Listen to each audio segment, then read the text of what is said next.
Welcome to HillbillyROandD, and I'm Hillbilly Row, which is okay. Some people find offense in that word. I don't. I'm hillbilly. I'm hillbilly through and through. But today I don't have my apron on because we're going to do some beans.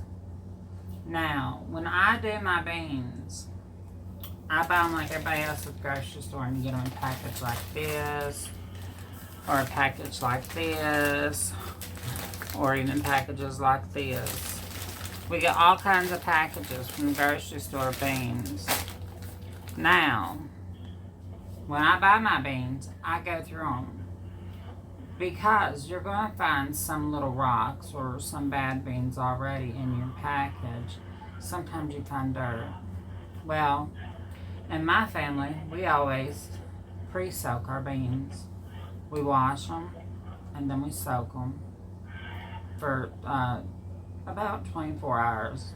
I always do at least a 12-hour soak. And then we start to, there's a fly running around my house. When I had a tongue like a frog, I'd eat it.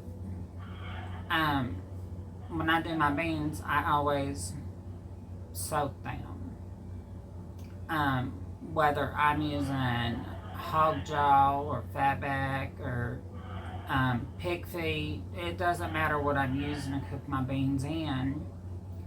I still want to pre-soak them. So, with that being said, when I buy my beans, I go through them just like everybody else does. But I'm going to show y'all. Now, this is what y'all never see behind yourselves. Now, this is rice. All these are beans. Then I got flour. I got some bow tie pasta. I got some bow tie, and then I got this over here is rainbow pasta. I got mixed beans, black beans, Great Northern, pinto, and I got my sugars over there, and of course you see my cornmeal's up there, and my oats. I need to refill my oats. That's what y'all don't see behind you. So, to start this video, what I'm going to do is I'm just going to pull down my beans. I'm wanting to make some Great Northern beans with dumplings. Oh, ain't she big? Lord, she's 2.5 gallons. Now, I got these off Amazon. And if you go on Amazon, you'll see them. I'll link them down below. I'm just going to take this. I'm going to do me and Mr. D 4 cups. Because we really don't, we eat beans, we love beans. But, I don't want to be eating on them for a month. And with him and I, and even Miss Sophia likes her, oh, y'all can't see. Okay, we're back. Now, I had an old woman one time tell me, go through your beans. And if you move your hand through them, some of them's going to float to the top. And the reason why those float to the top is because they got air in them. And that's 4 cups right there. So, I'm going to put my canister back up. And we're going to come over here to this sink. And I know I call it a funny name. That's because my mama calls it a zinc. So I'm going to come over here. I'm going to take my sponge out. Now this is my clean dishes. Don't pay no mind over there.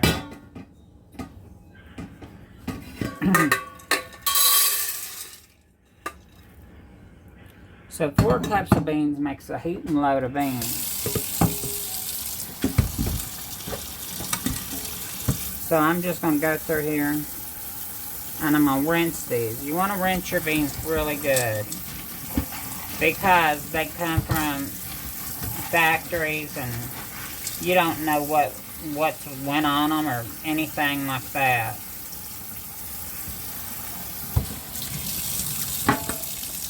So usually I put them in here. I get them nice and wet and then I put them in here. And I do rinse with hot water. Just had a little cold because my hand can't take all that heat today. So I rinse them. And when I say rinse them, is you put your hands in there and you get those beans and you work those beans through. They'll work as like a scrubber on each other. But you always want to wash your beans. Always. You ain't got time to wash your beans, don't take time to cook them either. You gotta wash these babies. Cause see, that's dirty. That's dirty. You wanna eat all that? You don't even know where it come from.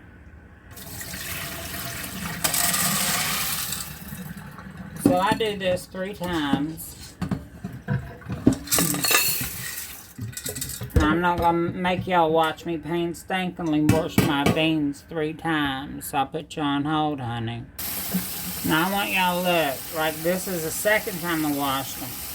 Now, even though I washed them twice already, if you look in here, it's still dirty. You gotta wash them so they're not dirty no more. You gotta keep washing them till they're not dirty.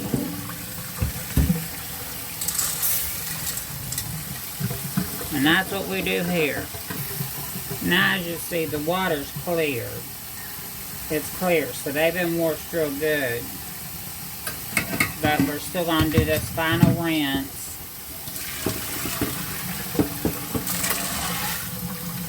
And then I'm going to pour them in here. And you always want, I say you always want to pre-soak them. But that's just how it's raised, y'all.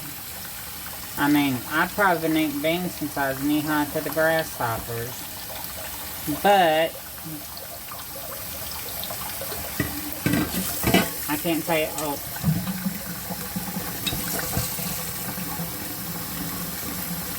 But, you know, I was raised on beans and cornbread and pig feet and stuff like that. Now you couldn't pay me to eat a pig foot. But they do make your beans taste yummy delicious. So, I'm just going to pull this out. So if they float to the top, I'll take my little skimmer, this little thingamajig. I don't know what you call a skimmer or a colander or a stick colander. Or, I don't know. I use it for so many different things. So she always said if you have beans that float to the top or it's just some of the shell, you know, sometimes it's just the shell that come loose. But see, as you can see, I'm pulling out that little bit of doodads. And we got a couple more. And I think that's it. Of course, I'm blind as a bat, so for all I know, they all could be floating. Let me wipe off my hands. Now, there's nothing more I need to do for these beans right now. So I'm gonna take me some of this cling wrap, and I'm just gonna put it over top. Over top of my beans. I don't soak them in salt. I don't soak them in nothing but water. Good old-fashioned water. And if you hear that noise, that's my husband. He's on his way home from work.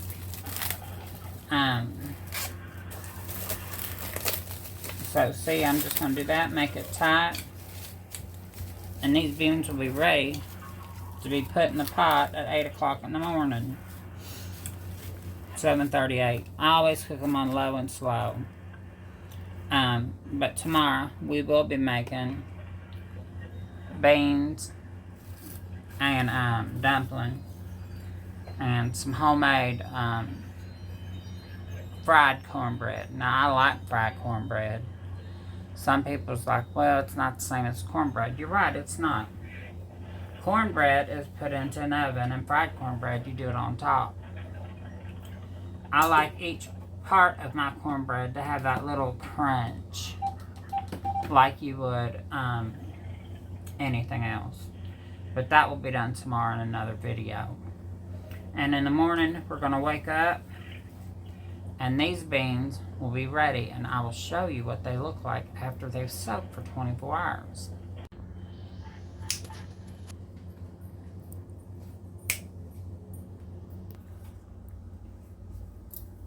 Hi. Today we're going to do Great Northern beans. And what I will do is show you how I could do those. Now, I have soaked these beans for 14 hours. We're going to rinse them and then put them into our pot how we get ready to cook them. So here's my pot. I'm going to make these on my crock pot. You can make these on the oven or on the stove top. I'm sorry. But when I do my beans, these are Great Northern beans. And what happens is when you pull them out, you got to go through them and get out all the rocks and stuff, which I've said previously. Which I do that when I get my beans in. But I rinse them 3 times too. So now I'm just going to rinse them off. Because if you rinse them off before you cook them, it gets a lot of that gas out. Now don't get me wrong, I like being musical. But my husband doesn't appreciate it. So we're going to get these put into here. And that's about as big as they'll get when you cook them.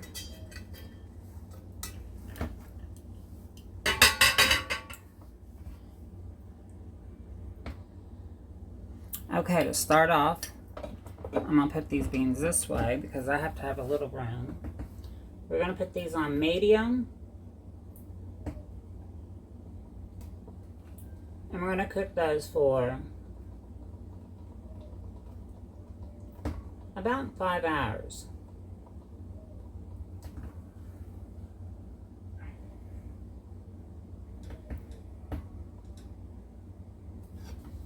So what I do is I can chicken broth, but I can myself. And I'm going to pour this in with my beans. This is going to give my beans a lot of flavor. Now, if you don't have canned chicken broth, you can use store-bought chicken broth. You can use water and bouillon. It just depends. It just depends.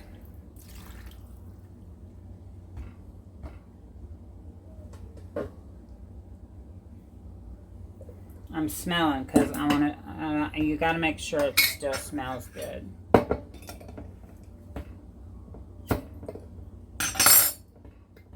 Oh, I forgot to shake it.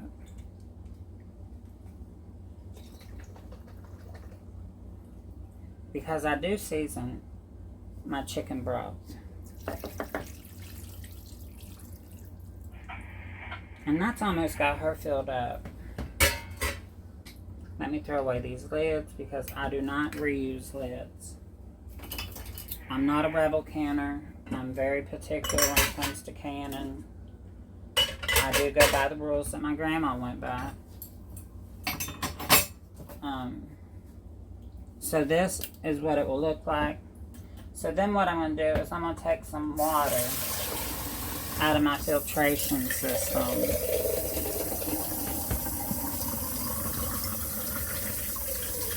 And I'm just going to fill her up. And it might take 4 of these. I don't know. We're going to see. 1.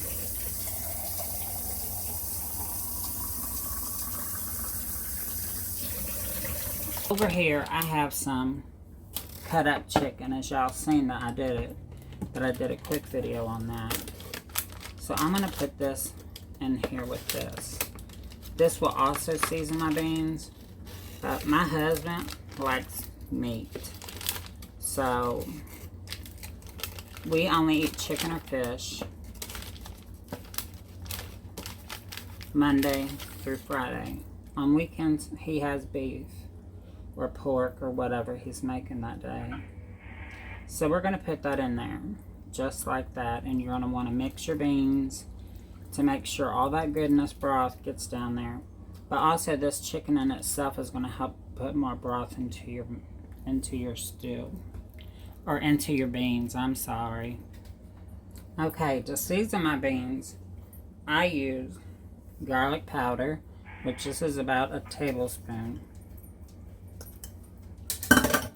Let me grab my measuring spoons. If you like these, I have these on my Amazon store. So I use about a half of a tablespoon of onion powder. You gotta remember, this has got chicken in it. And the beans on top of that. So between those two things, it's going to be hard. It's not going to be hard, but it needs a lot more than usual. So we're going to do a teaspoon of pepper, a teaspoon of salt, and that's pink Himalayan salt. Then I'm going to open up Mr. D's favorite, and he loves this. And I'm going to put in about a half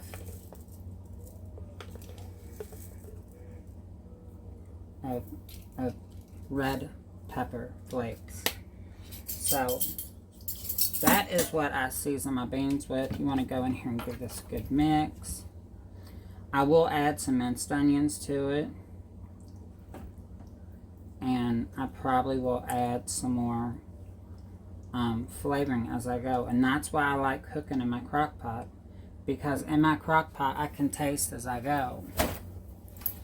And what does taste and as you go mean? Well, that means if I taste it, if I take a plastic spoon and I put in this thing, and I taste it needs something more, I put it in there. Usually it always needs more salt and more garlic. Now these are my minced onions. And I'm just going to pour a little bit in there, about that much. Because we like onions a lot.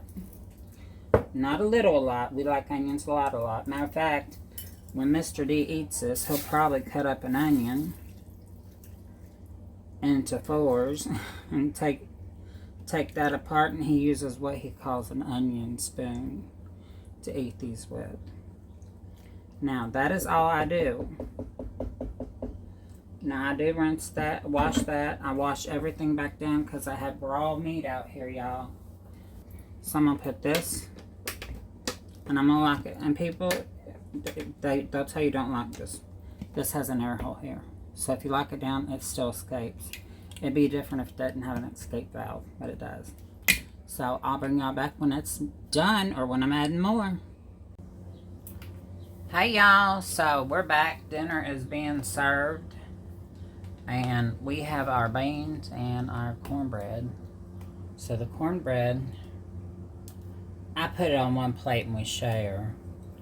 But these are our beans that we cooked today. And as you see, it's got little pieces of chicken in it. So we're going to try this and see how it tastes.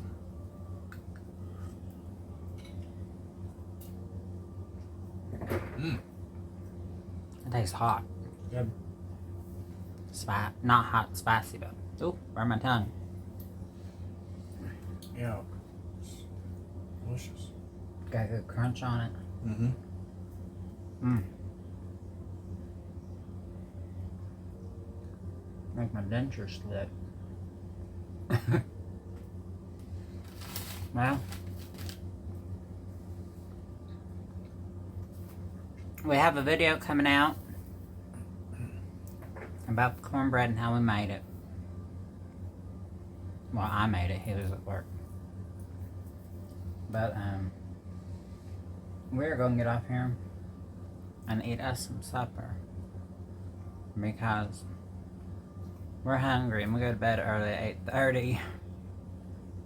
And I've had a long day. And you've had a long day. But on that note, y'all always say prayers. Pray for your enemies. Because you never know what's going on with them. They might be an enemy just because they don't understand something that you might need to talk about. But always say your prayers and be thankful for what you have and be humble. And count your blessings. So on that note, we're going to get off here. Until then, We'll see you in the next one. bye y'all.